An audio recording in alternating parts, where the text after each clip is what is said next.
Ketriky fotsy fanay ndre olona vao antsonao nanaritra sy naniasy sy mendrika ao anaty anao kanefa vevika ilay indra fo nindrafonazo tontolo izao fitiavanao anay hatrizay fitiavanao no natozao ayo feo iray vaviray tiako hiderananao fumadio mbakatsio ikasiky ilay lambanao mifanainay oanao fanatitra ositrakao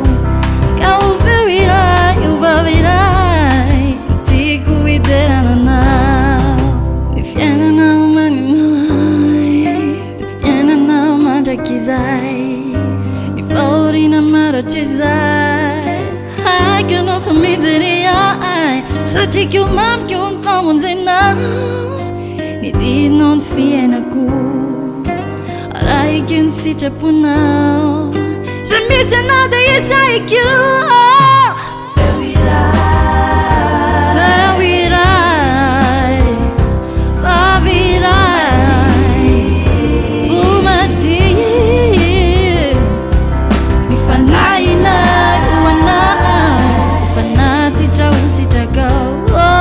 kao feo iray vaviray no tiako hiderananao